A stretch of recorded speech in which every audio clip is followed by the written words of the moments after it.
Good morning, everyone. Thank you so much for joining us on this Saturday morning.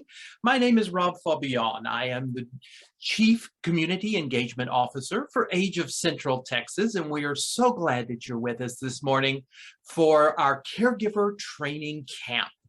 We, of course, had intended to all be together in Georgetown, and COVID decided it was going to have other plans for us once again this year. So we're glad that you were able to join us virtually. We have a full day of really incredible speakers and some really wonderful materials and information and educational opportunities to present for you today.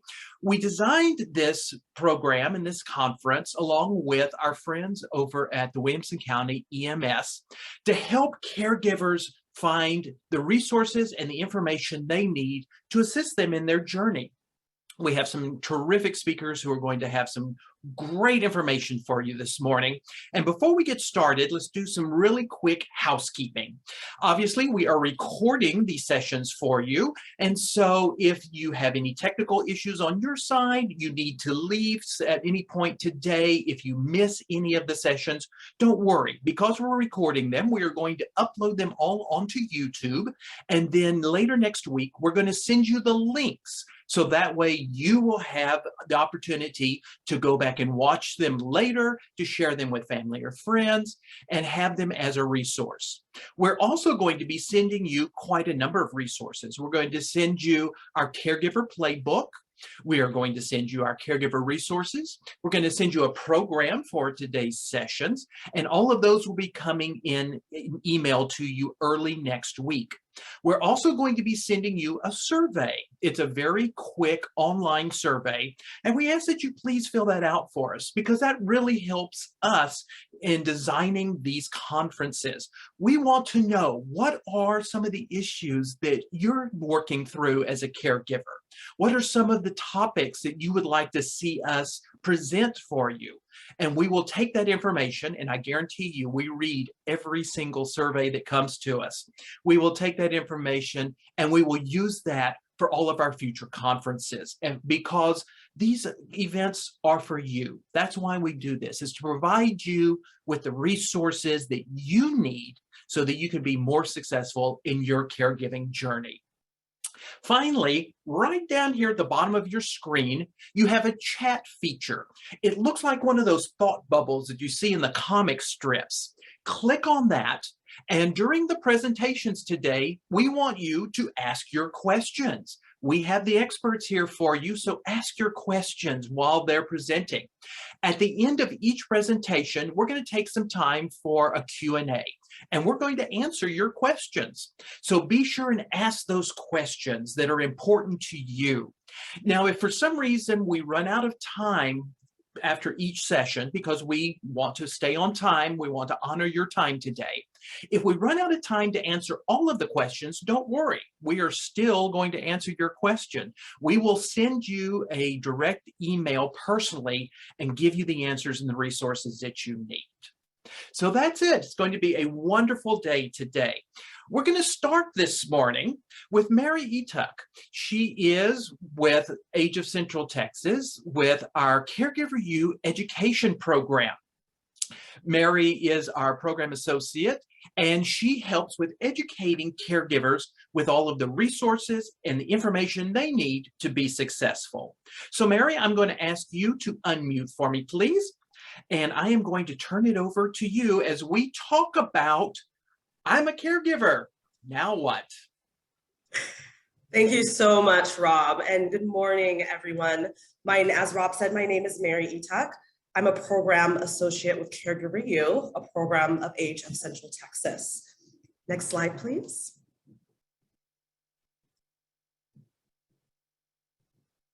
Next. Thank you. The overview of today's presentation shows I will be discussing self-care, personal barriers, and negative self-talk. Take 5, we will be doing a breathing exercise. And now what? Which contains topics that range from medical terminology to caregiver resilience. Next slide, please. You are here because a significant change has occurred. You're a caregiver. Now what?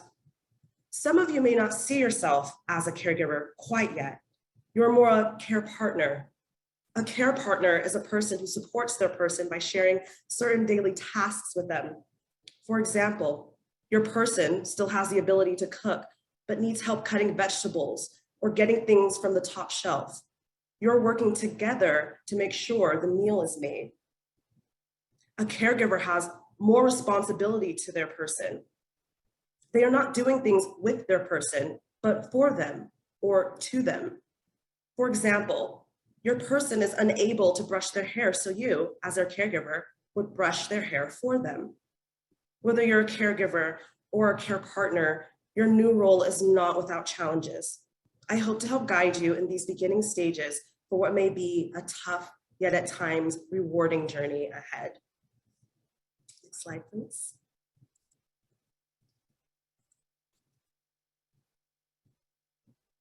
Next slide, thank you.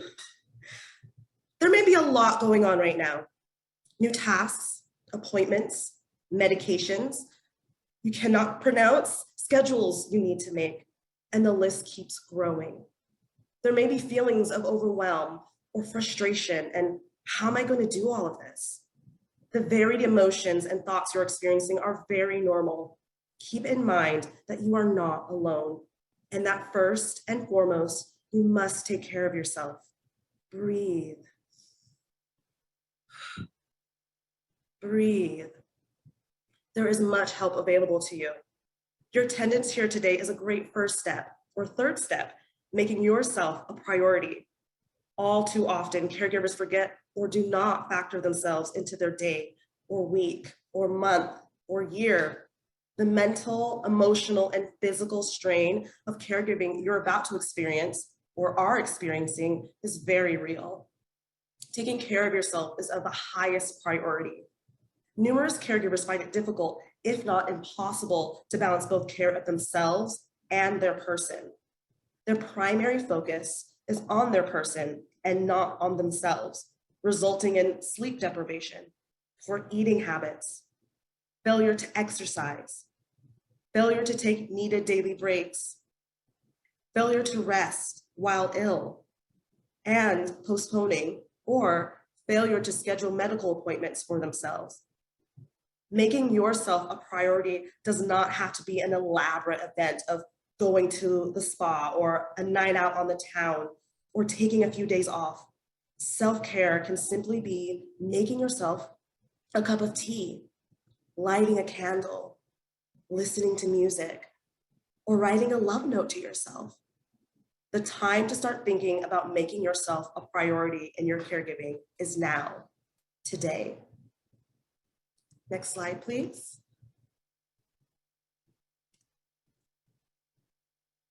There are several barriers to self-care in caregiving, such as guilt, lack of time, unrealistic expectations, unwillingness to accept support or help, or thinking you are Wonder Woman or Superman.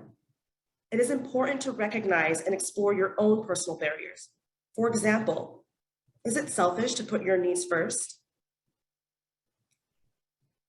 Is there a physical response to thinking about your own needs, such as fear or anxiety? Why do you think that is? Is it difficult to ask for help, to ask for what you need? Does asking for help or what you need make you feel incompetent or weak? Why is that? Do you have something to prove? Have you been identified as the strong one and feel you must uphold the label because you yourself have identified with it?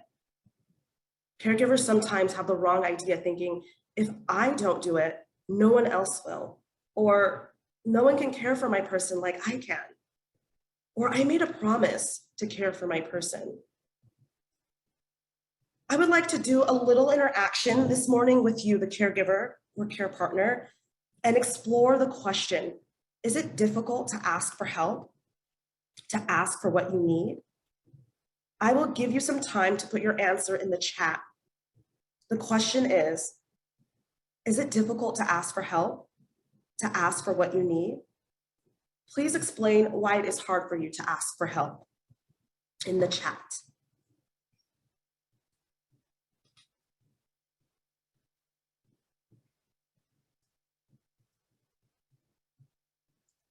And while you're responding in the chat, perhaps there are some caregivers or care partners who don't find it hard to ask for help. Could you please explain in the chat why it's not hard for you to ask for help?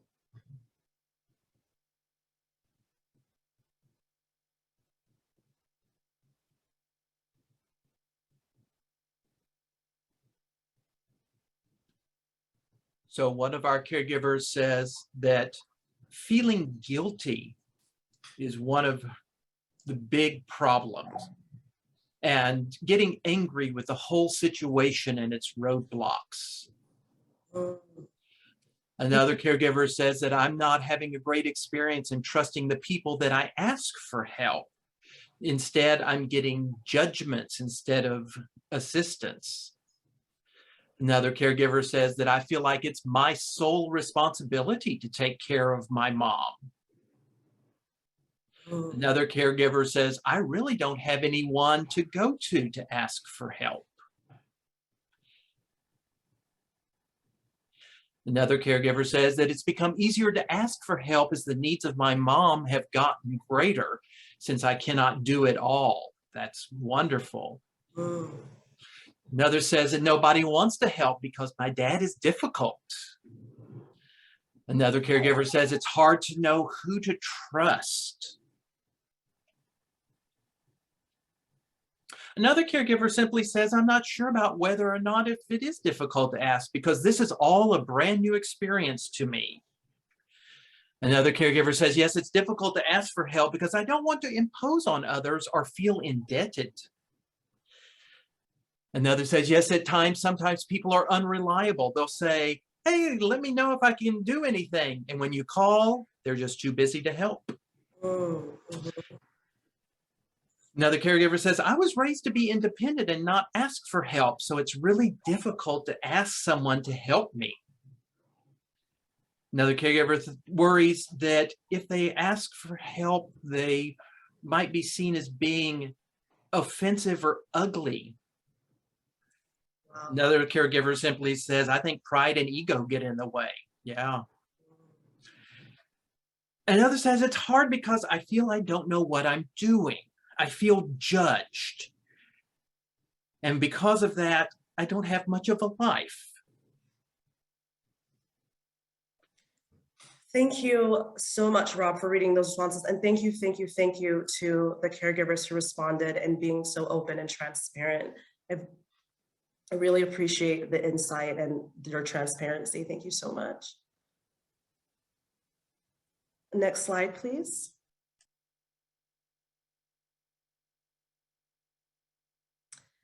Negative self-talk is something you may need to identify now and explore to better care for yourself in your new caregiver role as a caregiver. Let's face it, we are quick to tear ourselves down. Negative self-talk can consume and even ruin your day. However, just like being calm can save you from drowning, calm consideration of your negative self-talk can be a form of self-care and may help improve your present circumstances. Negativity is usually produced by overwhelm, uncertainty, and disappointment.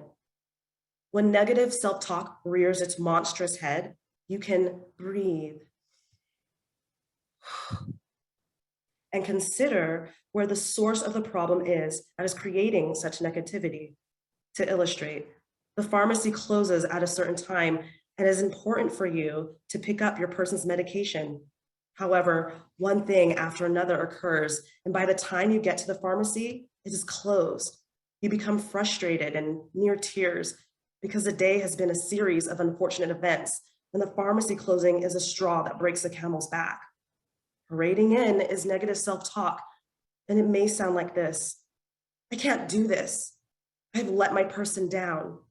Why didn't I prioritize my schedule better? I'm a terrible caregiver.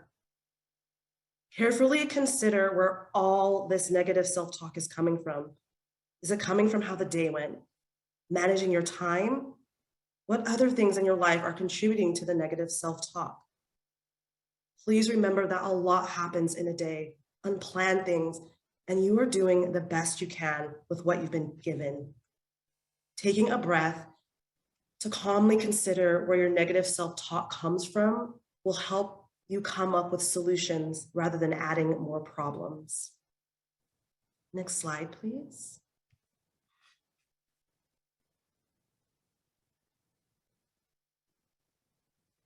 There are many solutions for self-care in the moment or several times throughout the day.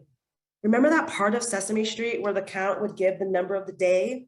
1, 2, Well, today, the number of the day is 5. 5 breaths or 5 minutes. You may have noticed that I've been taking breaths in this presentation.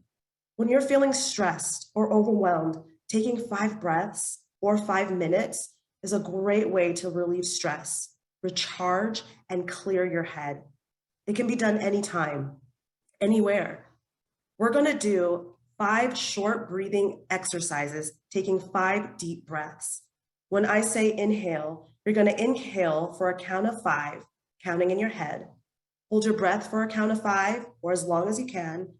And then when I say exhale, please exhale for 5 counts or as many as you can. Ready? Okay. Inhale. Hold for 5. And exhale.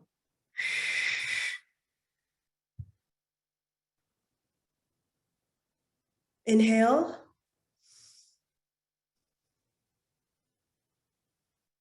Hold for 5. And exhale.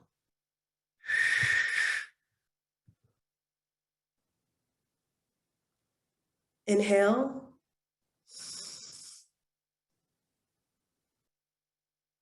Hold for 5. And exhale.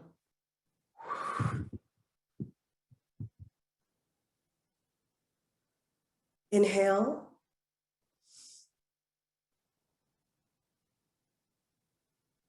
Hold for 5. And exhale.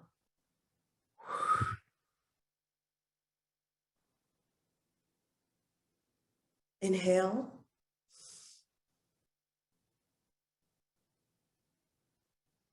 Hold for 5. And exhale.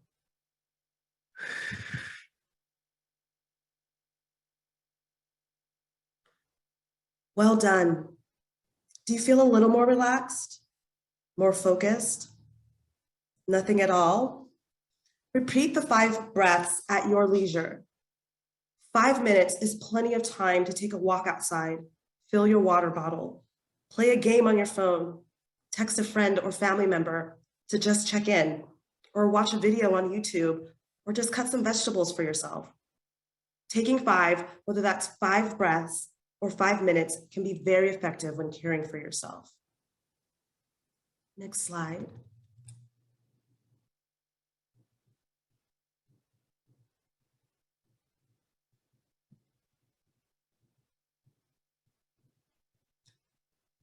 You've learned of your person's diagnosis, and your emotions may be all over the place. Confusion, denial, questions of why, or what is this diagnosis? What does it even mean? Breathe. You're not alone. Just breathe. The first thing you will do is ask questions. It is important to know the right questions to ask when visiting the physician's office. For example, the doctor tells you your person has dementia. The following should be asked. What kind of dementia does my person have? There are specific kinds. What treatment options are available? What medicine will you be prescribing? Your person is more likely to have a positive health outcome if a specific medical decision is made and the right questions are asked. Next slide, please.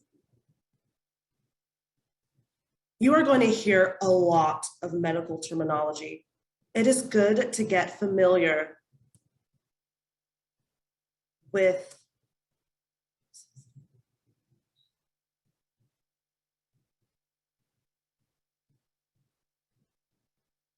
I'm so sorry. Changes are continual as a caregiver or care partner. As your person's condition progresses, there will be constant changes and adjustments. Being organized is a great way to keep on top of all of the information.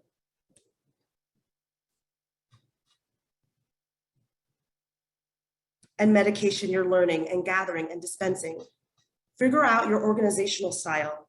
Keep a notebook or a health journal to keep track of your person's medical information, insurance and prescriptions for emergencies, or when you need to transfer care. A physician's notebook could also be handy for you to write down questions or comments you may have at doctor's visits. Have a separate calendar from your own or for your person to keep track of appointments, tasks, or activities. Create an emergency folder that contains medication, identification, and insurance information, contact information for physicians and pharmacies, a copy of their medical power of attorney document, copies of advance directives, etc. Planning ahead is another form of support you will need. Caregiving or care partnering becomes difficult when a personal crisis or emergency arises, such as a car accident, personal health issue, or financial dilemma. Dealing with such unexpected matters can cause stress and be quite overwhelming. It is impractical to anticipate every worst case scenario, but think of the ones that are most likely to occur and prepare accordingly. Having a plan of action beforehand is better than during the crisis. Create an emergency plan.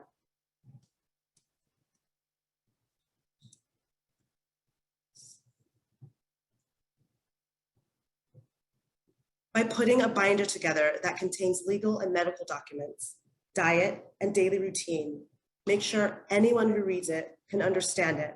Have a reliable secondary caregiver.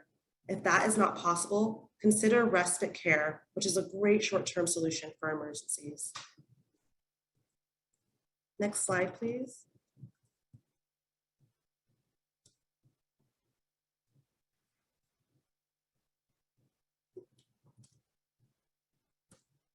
You are going to hear a lot of medical terminology.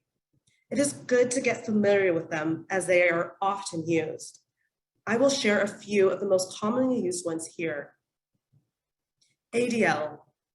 This medical term stands for activities of daily living, which is the basic self-care tasks learned as children, such as eating, bathing or showering, dressing, using the bathroom. IADL. This medical term stands for instrumental activities of daily living, often confused with ADL, means self-care tasks learned as a teenager, such as shopping for groceries, cooking meals, transportation, or managing finances. Next slide. IADL requires more complex thinking and organizational skills. Difficulty with ADL or IADL help determine several factors like if a person is safe living alone, or helps highlight problems with physical or cognitive health. These are just a few terms on the long list of terms you will learn as you continue on this journey. Next slide, please. Learning about your person's condition is very important and can be something you and your person can embark on together. Your person should be as much a part of the process as possible. When learning about your person's condition, there are a few key things to find out. How does this disease progress, and how will that affect your person's ability to take care of him or herself? What are the care needs now, and what are they likely to be in the future? What are the physical limitations that your person has now or will have? What are the cognitive changes you can expect?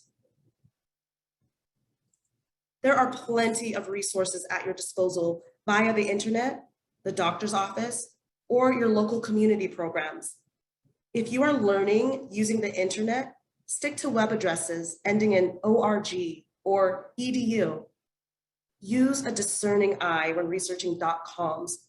There can be good information on .coms, however, they are not always reliable. When learning, write down questions or comments for your physician. So on the next doctor's visit, you can ask more informed questions to better care for your person. Next slide, please. Caregiving is a role like no other. You will need help. Make no bones about it. You need support, good, reliable support. You are not alone and should not be alone on this challenging, yet at times rewarding journey. Form a care support team if you have not already. See what other community resources are available to you. There are several support groups where others are going through what you are experiencing, which is a comfort. We all need someone to talk to or vent to. Having support will help you better care for yourself. Caregiving can feel isolating. Remember, you are not alone.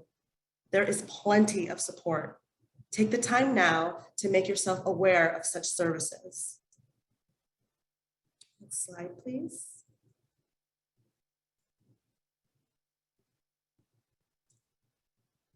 A typical or ordinary day is not common to the life of a caregiver. However, there are some tasks you will do regularly, thus establishing a routine. A routine is very necessary to alleviate stress, power struggles, and anxiety. A routine helps to maintain familiarity and cooperation of your person. A structured day gives a good flow and can help you enjoy your person and your person enjoy you. Setting a time for each activity and sticking to it is important. A routine also makes for a more manageable, predictable day. Activities should be things you and your person can successfully do and enjoy together, like puzzles or balloon toss. Scheduling such activities into the daily routine can bring humor and delight and strengthen the bond between you and your person. Chores can also be made into an activity, so your person can feel useful and somewhat independent. These are things that you will recognize as you progress and grow in your caregiving. Also, schedule a bedtime in your routine and commit to it. This is so important for your self-care, as sleep deprivation is common among caregivers and also important for your person. Next slide, please.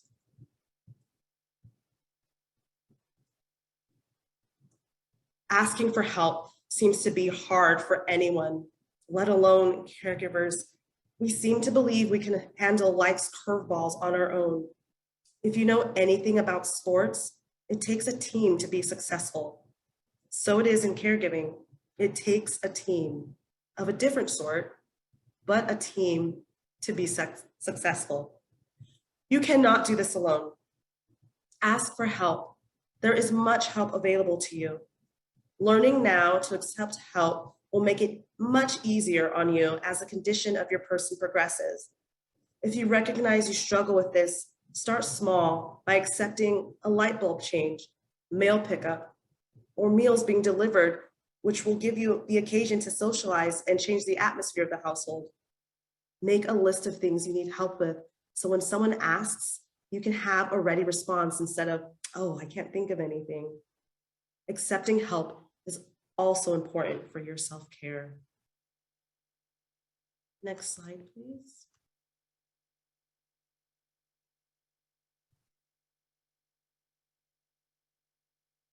Resilience is the ability to recover quickly from sadness, exhaustion, and difficulties. Caregiver resilience takes practice. How to build caregiver resilience will be a summation of most of the things I've discussed in this presentation. Self-care, asking for help, and accepting support, taking breaks, recognizing personal barriers, and managing your emotions, planning enjoyable activities with your person, showing love in the mornings to your person with a hug or a warm greeting, ending the night with a compassionate bedtime routine. I realize I'm speaking in the ideal. However, make a practice of such things and you may avoid compassion fatigue or burnout. Finally, you're a caregiver by societal terms. However, it would be more effective at this beginning stage to take a more collaborative approach with your person. There is so much that you and your person can share together. At this point, there is not a need to think of yourself as their caregiver. Instead, think of yourself as their care partner. Take the opportunity now to learn the daily tasks of your person. It will be of great value in the future. You are their daily primary point of contact, and the more shared the experience is, the better. Try to put yourself in their shoes. Your person does not like what is happening any more than you do. The more you try to help your person, the more pushback you may receive. It is important to recognize the needs of your person and adjust accordingly. They are still a person, an individual living with a specific diagnosis. Some things have changed, absolutely. There is a loss of independence, future plans, freedom. Your person still has something left to offer. Look for those some things. Ask yourself, how is your person still precious? How is your person still unique? What do they have that you can use to help them live as full a life as possible? Do not sweat the small stuff. Always be willing to learn and breathe. Always pause and breathe. A quick reaction can result in regrettable behavior or words. Remember, you are not alone, and you and your person are both priorities in making sure you and your person's care and life is as successful and enjoyable as possible. You will not always get it right, but such is life. Make the mistake, be compassionate with yourself, dust yourself off, and learn from it. Now what? Take it one day at a time. Thank you so much.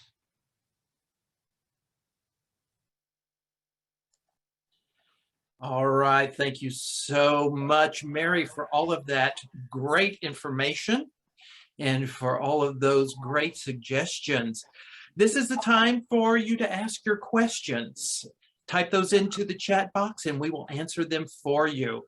One thing that I did want to bring up is when we asked all of our wonderful caregivers who are joining us today about why it's hard for them to ask for help, and we got a lot of great answers, and a lot of it is human nature. It's hard for us to ask someone to help us because we want to be the one in charge, and it's also sometimes embarrassing to ask for help. So the basic question, how do we ask for help as caregivers?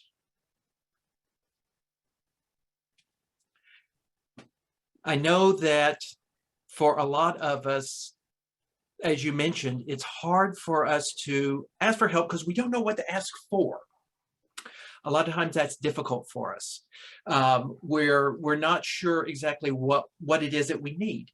So I think you're right when you said make a list and have that ready. What are some things that could be very helpful that are not terribly difficult? For example, if you're going to run to the grocery store, can you pick me up some milk? And that saves me from having to take a trip. And also be prepared if when you ask the person for help, if they say they can't. And that's okay. Just remember, they're not saying no forever. They're just saying, I can't do it right now. A lot of times we have people who contact us and ask how they deal with other family members, with siblings.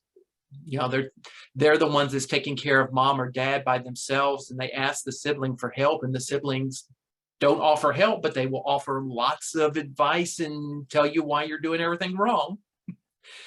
So I'm going to ask Natalie to jump in here with us. Natalie is our resources manager.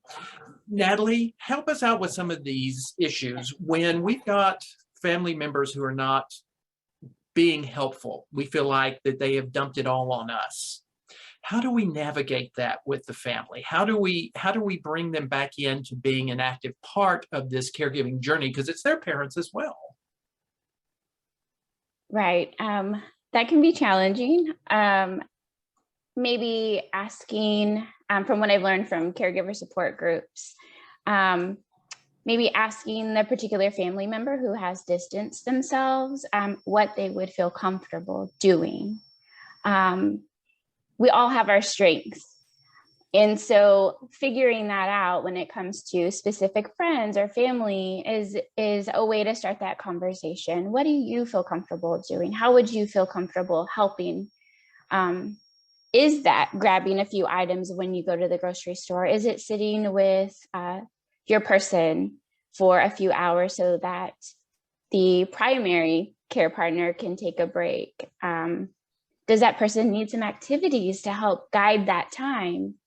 Is that something that the primary care partner can provide to the person they're asking for help? So there are lots of different ways to navigate this. And then there's also, if you have the ability to hire someone to come into the home, because not everyone is comfortable providing that kind of help.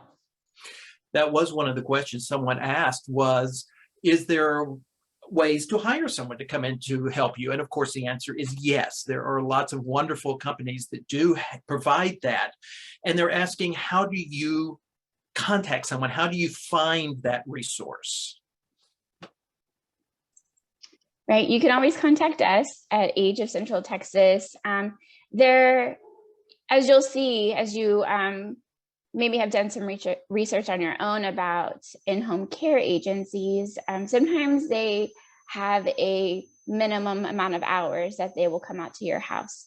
Not all agencies do have that, that option. Some are a little bit more flexible. I also have a few identified agencies that I can share offline with anyone interested that has a more flexible schedule in terms of dropping in at a reduced capacity. So. And for those who are not really familiar with using in-home help with home care, there are basically two different types. There is skilled nursing, which is where you need assistance with medical issues with your loved one. And then there is the non-medical. And that would be someone who comes to the home who just sits and stays with the person and does some entertaining things with them. They help around the house with laundry or the dishes, those types of things. And because it's a different skill set and different level of expertise, there is a difference in the cost for it, obviously.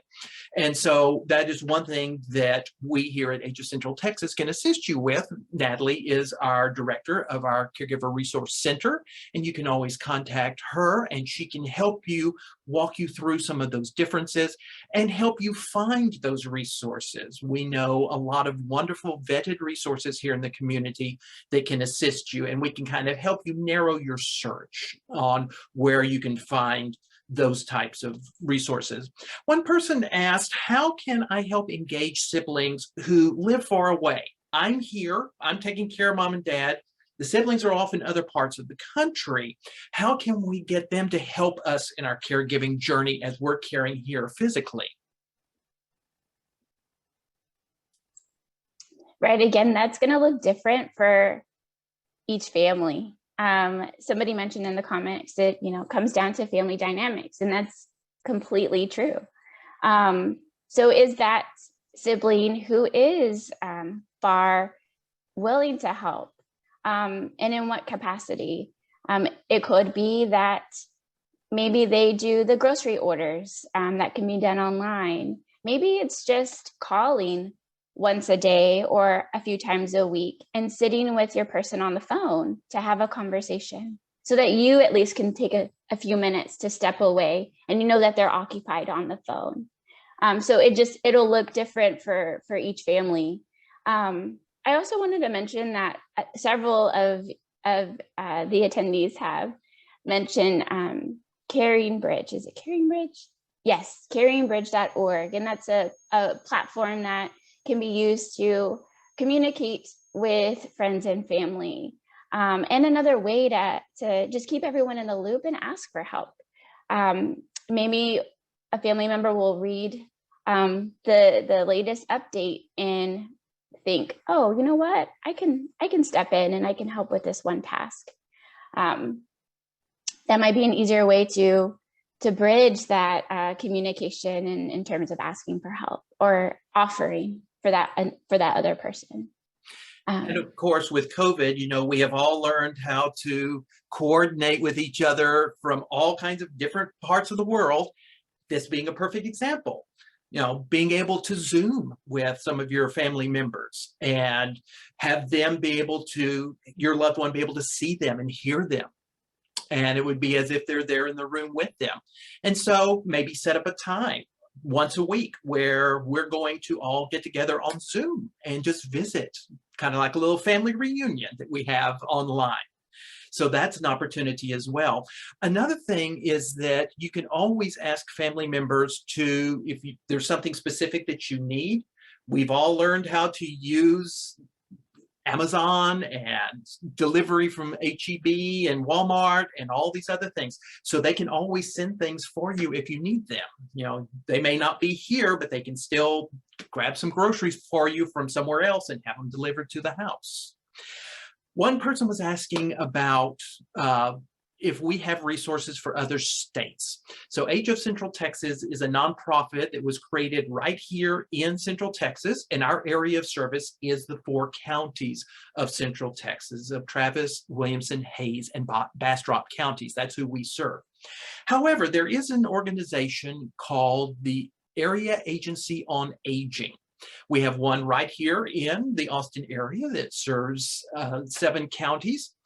And they are the pass-through money of the Older Americans Act. So in every major city around the US, there is an area agency on aging. And they are tasked with supporting both older adults and family caregivers with resources and education and information. So in every part of the US, there is an area agency on aging that serves it. So in this particular case, someone was saying that they have their loved one is in Louisiana. So online, just search Area Agency on Aging and the town or the zip code, and it'll come up and tell you which one serves that area. And you can contact them directly because they're going to know the resources that are available in that area specifically, because that's where they are serving. They are a free service because you pay for it with your tax money. And they are one of our great partners. We work with them quite frequently, and they can be a great source of support for you if you're in caregiving in another part of the US, or you've got loved ones in the other parts of the US. They can help you find those resources in those areas. And if you want some assistance locating that Area Agency on Aging, you can reach out to us and we can help identify which one it is. You already have a lot on your plate, so let us put together that bit of information and possibly even additional options specific to your person's needs. We're happy to help. Most certainly, and that's a great point, Natalie. We know that as caregivers, us being caregivers ourselves as well, you have a lot on your plates. It's difficult to try to add one more thing and know that we've got to go find something else now that we've got to deal with. Let us help you with that. That's why we are here. That's why organizations like Age of Central Texas, the Area Agency on Aging, that's why we exist, is to help you in this journey. We are here. We're your friend. Contact us, ask us. Don't feel like you're going to be bugging us. That's why we're here, because your journey is going to change. And that's one thing that Mary pointed out, is that your journey is going to change, and you're going to need new resources as this journey changes and as you continue with it. And so we have been through this. We know the resources. We know what it is that you need to help you. So feel free to ask us. Let us be that resource for you to assist you in that journey, in your journey. We've talked about creating a village around us to help support us. And sometimes it's not always going to be our family members. You know, our For a lot of us, our family is the family we created, not necessarily the one that is biological to us. And so think about other resources that you might have nearby. For example, my parents still live independently in Round Rock, yet they are aging and I take care of them. But at times they need some assistance when I'm not physically there. And so we've let their neighbors know that on occasion, they might need some help with something, like changing a light bulb. Or when it froze last year and their hot water heater popped and the house flooded and the streets were covered in ice and there was no way I could get to them. But we were able to contact the neighbors. The neighbors were able to come over, turn off the water so it wouldn't keep gushing into the living room. So looking at other resources that you have available, someone from church, one of their friends from a social situation, someone they used to play bridge with, whoever it is that you might have as a resource that can also help you as well, that you could contact when you need to go and pick up their prescriptions, but you can't leave them by themselves. Maybe the neighbor can come and just visit with them. And as Mary pointed out, maybe have prepared some things that they could do with them. Dad really likes to put together puzzles. Great. Can you sit with Dad for about 30 minutes and help him with his puzzle while I run over to the grocery store or something of that nature? So sometimes as caregivers, we have to be creative and looking for the resources that we have, because sometimes it's not the lowest hanging fruit of the sister because they're not very helpful at this at times. One person was asking, how do you deal with family members? We mentioned the family member who doesn't want to help but will tell you everything you're doing is wrong. We all have one of those. When they're insisting that mom or dad needs to be in assisted living, but you're the one who's taking care of them in the home, how do you navigate that with your family?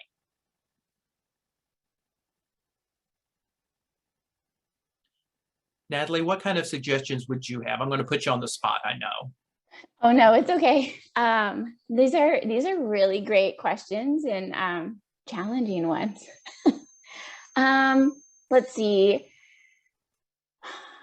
That's really hard because you, the primary care partner, you know the day-to-day. You know what you can handle. Sometimes in these particular cases, it's nice to bring in a mediator. And whether that be someone else that you trust in the community, maybe it's a pastor, or maybe it's a care manager. We have geriatric care managers in our area that can specifically help families navigate these situations and when to make these decisions. So it's maybe at that point is pulling someone else in who is removed from the day-to-day or even the family to help facilitate those conversations. Yeah, sometimes. Go ahead, Mary. Sorry, I like there's 2 comments in the chat of suggestions. I would ask the relative why he or she thinks so. I think that's so good. And I would establish a boundary with my family and let them know if they are unable to come in to the home and assist. They are unable to provide an opinion. So I think those are really good suggestions as well. And this is why the community can just give it to the questions to the community, and I'm sure everyone has dealt with it. So those are really good responses too, as well as yours, Natalie. Right, yes. And as was pointed out earlier, it really depends on the family dynamic in many cases. But sometimes having that third party is very helpful. A lot of times we get questions of people asking about how to have that conversation about driving with their loved one, because that's one of the hardest conversations you can have when it's time that you need to take away the car keys. And lot of times caregivers just can't have that conversation. It's not something they can do. And so we always suggest bring in a third party, someone else that they would trust, their minister, a good friend. Enlist the doctor into helping you with this and have the doctor say, you know, I'm sorry, for medical reasons, and you just should not be driving anymore. Sometimes with those hard conversations, it's easier to bring in a third party to help mediate them. And so if there is an issue with the family, you know, we never want to drive a wedge between the family. Bring in a third party to help navigate that conversation. It can sometimes help with making it easier. One thing to note, and we'll be talking about this later also in our presentations, is when is it time to start looking at a long-term care community? If you've got mom, dad, husband, wife at home that you're taking care of them, what is the deciding factor that it's time to have them move to a community? And the answer is always safety. When it's no longer safe for them to live independently, when it's no longer safe for them to live with you, either they're having too many falls, or you simply just don't have the medical expertise to continue caring for them. That's okay. That's absolutely okay. Because assisted living and memory care are just another tool that you have as a caregiver. It's not you giving up by any means. This is just another tool that you have to help your loved one continue to be safe, to be engaged, to have that wonderful life. And so there's never any shame in asking for help, number one, and there's never any shame of having to have your loved one move to a community where they can get more assistance. So always remember that you're not giving up by any means. You're never giving up when you're asking for help. And that's just another way of getting help. So, Mary, we've got a fantastic question about Caregiver U. Could you please explain what Caregiver U is and how caregivers can access the wonderful resources of Caregiver U? Absolutely. Caregiver U is a wonderful program that helps beginning family caregivers care for their loved ones, and it keeps older adults independent who want to stay independent. We have 3 courses, a matter of balance, which helps reduce the fear of falling. We have powerful tools for caregivers, which encompasses all diseases and promotes self-care, relieves stress, and helps you communicate well with not only your care receiver, but those within your team and support team and physicians. And then we also have Savvy Caregiver, which is all about dementia caregiving and how to navigate those challenges. We have an upcoming powerful tools class coming up in March. We have 3 classes right now available, so you can choose. We have Bethany is throwing one. We have one at Age, and we also have another one with YMCA, I believe. But there are flyers out right now, and you can check that out. We also have an Empowering You to Prevent Falls course, which is our online offering, and that helps. It mirrors a matter of balance with reducing the fear of fall. So that's also available right now. You can check our website. It is www.caregiver.centx.org. I can put that in the chat, and you can do that right now.